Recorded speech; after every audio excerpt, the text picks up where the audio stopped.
Hello, Ninglings. I had an experience, please listen to me. Oh, and I'm funny too. And that's basically how I view Twitter. If I were to picture Twitter, I'd think of a huge room just filled with people shouting what they think into the void. Twitter's obviously a very useful social media site, but for some reason I just have a very hard time using it. Whenever I actually get around to typing out a tweet, I almost always find myself stopping and just thinking, oh wait, this actually doesn't matter at all. This type of thing also happens with me all the time, and not just with Twitter. And I don't think that this type of thought process is necessarily a bad way of thinking, even though it might be in my case. I just think that it's so popular just to say whatever you're thinking on social media that people just accept it how it is. So I use Twitter, and I follow a bunch of people that tweet a lot, and I don't think that that's a bad thing. I actually enjoy reading about what my friends and other people are doing, even though it might be useless information. In my mind, I build up making a tweet as some huge difficult task. And more times than not, I end up not tweeting anything because I don't think it's good enough. Which means I end up tweeting hardly at all, but actually I tweet a lot more than what people see. Because I do this thing called drafting. On Twitter, or at least on the Twitter app that you can get on your phone, there is a section for drafts. This feature stores tweets that you didn't finish, either because you didn't have enough time or you wanted to reword it. But I use this feature to just tweet in general. So most of the times that I tweet, I end up just saving it as a draft and not actually tweeting it out at all. Sometimes it's because I think that the tweet that I drafted wouldn't be received well, and it's more of one of those jokes that's just for me. For example, sometimes I feel like I just don't know how to be a person.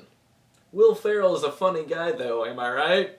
I just think that if I actually tweeted that, it would just confuse people, even though I find it hilarious. Some people say that you shouldn't laugh at your own jokes, but if you're the one making the joke, shouldn't you find it more funny than most people do? I'm never gonna deprive myself of laughing at something just because I said it and somebody else didn't. So every month or so, I'll just go through all of my Twitter drafts and just laugh at myself, and that tends to make me happy. I've only told a couple of friends about me drafting tweets, and sometimes the only thing that actually gets me to tweet is them thinking that one of my drafts is funny and that I should tweet it. I think that that type of affirmation is great, but I like being able to say that the only things that I tweet are things that I think are good enough. So basically this whole video is just me telling you to go follow me on Twitter.